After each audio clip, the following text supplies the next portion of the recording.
ஆண்டவரும் இரட்சகருமாகிய இயேசு கிறிஸ்துவின் நாமத்தில் வாழ்த்துக்கள். இந்த நாளிலும் கலாத்தியர் 5வது அதிகாரம் 16வது வசனத்திலிருந்து 26வது வசனம் வரையிலும் நாம் தியானிக்கலாம். ஆவிக்கேற்றபடியான வாழ்க்கை என்கிற தலைப்பின் கீழாக இந்த செய்தியை கற்றுக்கொள்ள முடியும். லைஃப் பை த ஸ்பிரிட் என்கிற தலைப்பின் கீழாக இதை கற்றுக்கொள்ளலாம். பின்னும் நான் சொல்லுகிறது என்னவென்றால், ஆவிக்கேற்றபடி நடந்து கொள்ளுங்கள், அப்பொழுது மாம்ச இச்சையை நிறைவேற்றாதிருப்பீர்கள் என்று பவுல் அப்போஸ்தலன் எழுதுகிறார். விசுவாசிகளுக்குள் உள்ள ஒரு ஆவிக்குரிய போராட்டம் முழு மனிதனையும் அது உட்படுத்தக்கூடியதாக இருக்கிறது. அந்த போராட்டம் என்னவென்றால், அவர்கள் பாவ சுபாவத்தின் ஆசைகளுக்கு சரணடைந்து விட்டு மறுபடியும் பாவம் ஆளுகை செய்ய ஒப்பு கொடுத்து விடுவார்களோ, அல்லது அவர்கள் ஆவியினால் நடத்தப்பட விட்டு கொடுத்து கிறிஸ்துவின் ஆளுகையின் கீழ் தொடர்ந்து இருப்பார்களோ என்பதாகும். இன்றைக்கு ரட்சிக்கப்பட்ட ஒவ்வொருவருடைய வாழ்க்கையிலும் உலகமகா போராட்டத்தை பார்க்கிலும் உள்ளத்துக்குள்ளாய் ஒரு மிகப்பெரிய போராட்டமானது நடந்து கொண்டு இருக்கிறது. ரோமர் 8வது அதிகாரம் 4வது வசனத்திலிருந்து 14வது வசனம் வரையிலும் மாம்ச சிந்தை மரணம், ஆவியின் சிந்தையோ ஜீவனும் சமாதானமுமாம் என்று சொல்லி அநேக அந்த மாம்சத்திற்குரிய காரியங்களையும் ஆவிக்குரிய காரியங்களையும் குறித்து பவுல் அப்போஸ்தலன் எழுதுகிறார். 7வது அதிகாரம் 7லிருந்து 25 வரையிலும் பார்க்கும் பொழுது அப்போதும் அதே காரியங்களை சொல்லுகிறார். என்னுடைய மனதில் நான் செய்ய வேண்டும் என்று நினைக்கிறதை செய்ய முடிகிறதில்ல, செய்ய வேண்டான்னு நினைக்கிறத நான் செய்கிறேன். நிர்பந்தமான மனுஷன் யார்? யார் இந்த மனுஷன்? நான் யார் இந்த மரண சரீரத்தினின்று விடுதலை செய்ய முடியும்? நான் என் மனசுனால் நியாயப்பிரமாணத்துக்கு நான் ஊழியம் செய்கிறேன், என் சரீரத்தினால் பாவ பிரமாணத்துக்கு நான் ஊழியம் செய்கிறேன். ஆனால் கிறிஸ்துவனுடைய ஜீவனின் ஆவியின் பிரமாணம், ஒரு ஆவியானவரை பெற்றுக்கொண்ட பொழுது அது பாவம் மரணம் என்பவைகளின் பிரமாணத்தினின்று என்னை விடுதலை ஆக்கிற்றே. அதைத்தான் இங்கே எழுதுகிறார். ஆவிக்கேற்றபடி நடந்து கொள்ளுங்கள். ஒவ்வொரு நாளும் மாம்சத்துக்கு விரோதமாக ஆவியும் ஆவிக்கு விரோதமாக மாம்சமும் ஒன்றை ஒன்று இச்சிக்கக்கூடியதாக இருக்கிறது.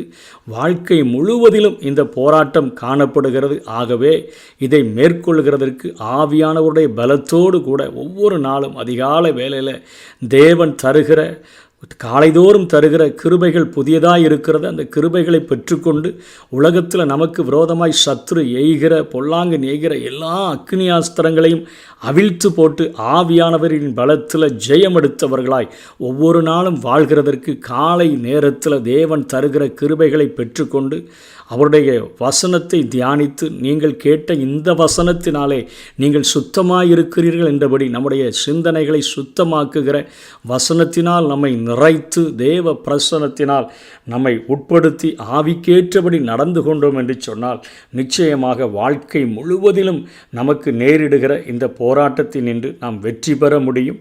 2 தீமோத்தேயு 2:12 சொல்லப்பட்டபடி அவரோடு கூட பாடுகளை சகித்தோமானால் அவரோட கூட ஆளுகையும் செய்வோம். நாம் அவரை மறுதலித்தால் அவரும் நம்மை மறுதலிப்பார். ஆகவே மாம்சத்தின் கிரியைகள் ஒவ்வொரு நாளும் நம்மோடு கூட போராடுகிறது. முழு சரீரத்திலும் அந்த போராட்டம் காணப்படுகிறது. அந்த முழு சரீரத்தின் போராட்டத்தையும் ஆவியானவருடைய பலத்தினால் ஆவியானவருடைய துணையோடு கூட நாம் அதை ஜெயிக்க ஆரம்பித்து விட்டோம் என்று சொன்னால் நிச்சயமாக முழுமையான ஒரு வெற்றியை நாம் பெற முடியும். வெளிப்படுத்தல் 12:11 சொல்லப்பட்டபடி மரணம் நேரிடுகிறதா இருந்தாலும் அதற்கு தப்பும்படி தங்கள் ஜீவனையும் பாராமல் ஆட்டுக்குட்டியின் இரத்தத்தினாலும் தங்கள் சாட்சியின் வசனத்தினாலும் அவனை ஜெயித்தார்கள். ஜெயிப்பதற்கென்று தான் எபேசியர் 6:11 பவுல் அப்போஸ்தலன் சொல்கிறார், சர்வாயுத வர்க்கத்தை தேவன் நமக்கு தந்திருக்கிறார். இந்த போராட்டம் பூமியில் உள்ள நம்முடைய வாழ்க்கை முழுவதும் நம்முடைய வாழ்க்கையில் தொடர்ந்து நாம் போராட வேண்டும். வசனம் 17 மாம்சம் ஆவிக்கு விரோதமாகவும் ஆவி மாம்சத்துக்கு விரோதமாகவும் இச்சிக்கிறது. நீங்கள் செய்ய வேண்டும் என்று இருக்கிறவைகளை செய்யாதபடி இவைகள் ஒன்றுக்கொன்று விரோதமாயிருக்கிறது. ஆகவே ஒவ்வொரு நாளும் நம்முடைய சரீரத்தில் காணப்படுகிற அந்த இச்சைகளை நாம் மேற்கொள்கிறவர்களாக காணப்பட வேண்டும்.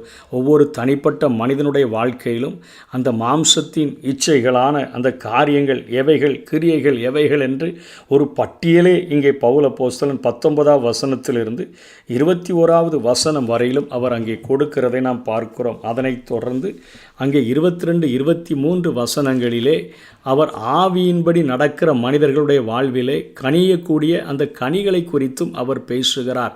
19ஆம் வசனத்தில் மாம்சத்தின் கிரியைகள் வெளியரங்கமாக இருக்கின்றன. அவையாவன விபச்சாரம், வேசித்தனம், அசுத்தம், காமவிகாரம், விக்கிரகாராதனை, பில்லிசூனியம், பகைகள், விரோதங்கள், வைராக்கியங்கள், கோபங்கள், சண்டைகள், பிரிவினைகள், மார்க்கப்பேதங்கள், பொறாமைகள், கொலைகள், வெறிகள், களியாட்டுகள் முதலானவைகளை இப்படிப்பட்டவைகளை செய்கிறவர்கள் தேவனுடைய ராஜ்யத்தை சுதந்தரிப்பதில்லை என்று முன்னே நான் சொன்னது போல இப்பொழுதும் உங்களுக்கு சொல்லுகிறேன். இந்த மாம்சத்தின் கிரியைகள் ஒவ்வொரு நாளும் நம்மோடு கூட போராடுகின்றன. விபச்சார பாவங்கள், வேசித்தன பாவங்கள், அசுத்தங்கள், காம விகாரங்கள், விக்கிரக ஆராதனைகள், பில்லிசூனியம், பகை, விரோதம், வைராக்கியம், கோபம், சண்டை, பிரிவினை, மார்க்கப்பேதம், பொறாமை, கொலை, வெறி, களியாட்டு இவைகள் எல்லாம் ஒவ்வொரு நாளும் நம்மோடு கூட போராடக்கூடியதாக இருக்கின்றது. இதை தேவனுடைய ஆவியானவரின் பலத்தினால, தேவன் தருகிற பலத்தினால இவைகளை நாம் மேற்கொண்டு ஒவ்வொரு நாளும் நாம் ஜெயம் பெற்றவர்களாய் நாம் வாழும் பொழுது நம்முடைய வாழ்விலே கனியக்கூடிய கனிகளையும் குறித்து அங்கே சொல்லுகிறார்.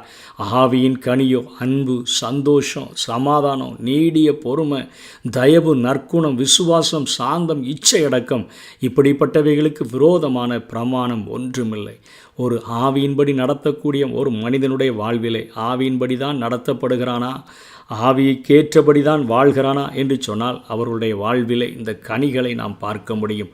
கிறிஸ்துவினுடையவர்கள் தங்கள் மாம்சத்தையும் அதன் ஆசை இச்சைகளையும் சிலுவையில் அறைந்திருக்கிறார்கள். நான் இந்தந்த பாவங்களுக்காக நான் மரித்து விட்டேன். மரித்த ஒரு மனிதனால் எந்த ஒரு பாவத்தையும் செய்ய முடியாதது போல ஒரு பாவத்திற்கென்று மரித்த ஒரு மனிதர்களாகத்தான் இந்த பூமியிலே வாழ வேண்டும் என்று பவுல் ஆலோசனை கூறுகிறார். நாம் ஆவினாலே பிழைத்திருந்தால் ஆவிக்கேற்றபடி நடக்கவும் கடவும். ஒரு நாளில் நான் பிழைச்சிட்டேன், அதனால் நான் பரலோகம் பெறுவேன் என்று அல்ல. வாழ்க்கை முழுவதிலும் இந்த போராட்டம் நமக்கு காணப்படக்கூடியதாக இருக்கிறது. சாகிற வரையிலும் இந்த பரிசுத்தத்திற்கான போராட்டம், கர்த்தர் சிநேகிக்கிற இந்த பரிசுத்தத்தை நம்முடைய வாழ்க்கையிலே நாம் கடைபிடிக்கிறதற்கு ஒரு மிகப்பெரிய போராட்டம் நம் சரீரம் முழுவதிலும் காணப்படுகிறது. தேவ கிருபையில் அவைகளிலே நாம் ஜெயம் பெற முடியும். வீண் புகழ்ச்சியை விரும்பாமலும், ஒருவரை ஒருவர் கோபம் ஊட்டாமலும், ஒருவர் மேல் ஒருவர் பொறாமை கொள்ளாமலும் இருக்க கடவோம் என்று பவுல் அப்போஸ்தலன் கலாத்தியா நாட்டு சபைகளுக்கு எழுதுகிறார். நமக்கும் இந்த காரியத்தை சொல்லுகிறார். நமக்கு மனிதரினால் வருகிற வீண் புகழ்ச்சிகள் வேண்டாம். ஒருவரை ஒருவர் கோபமூட்டாத வாழ்க்கையை வாழ்வோம். ஒருவர் மேல் ஒருவர் பொறாமை கொள்ளாத ஒரு வாழ்க்கை நமக்கு நியமிக்கப்பட்ட கிருபையில் நமக்கு கொடுக்கப்பட்ட இடத்துல ஸ்தானத்தில் இருந்து கொண்டு தேவனை மகிமைப்படுத்தி ஒவ்வொரு நாளும் தேவன் அதிகாலை நேரத்தில் தருகிற கிருபைகளை பெற்றுக்கொண்டு அந்த நாளிலே நமக்கு விரோதமாய் பொல்லாங்கன் எய்கிற எல்லா விதமான அக்னியாஸ்திரங்களையும் அவிழ்த்து போடத்தக்கதாக சர்வாயுத வர்க்கத்தை நாம் தரித்து கொண்டு ஜெயம் பெறுவோம். அவரோடு கூட பாடுகளை சகித்தோமானால் அவரோடு கூட நித்திய காலமாய் நாம் ஆளுகை செய்வோம். மாம்சத்தின் கிரியைகளின்படி பிழைத்தால் தேவனுடைய ராஜ்யத்தை சுதந்திரிக்க முடியாத நிலைமைக்கு, பரிதபிக்கப்பட்ட நிலைமைக்கு நாம் தள்ளப்பட்டு விடுவோம். ஆவிக்கேற்றபடி நடந்து கொள்வோம். மாம்சத்தின் இச்சைகளை அப்பொழுது நாம் நிறைவேற்றாமல் இருக்க முடியும். கர்த்தர் தாமே நம்மை ஆசீர்வதிப்பாராக. ஆமென்.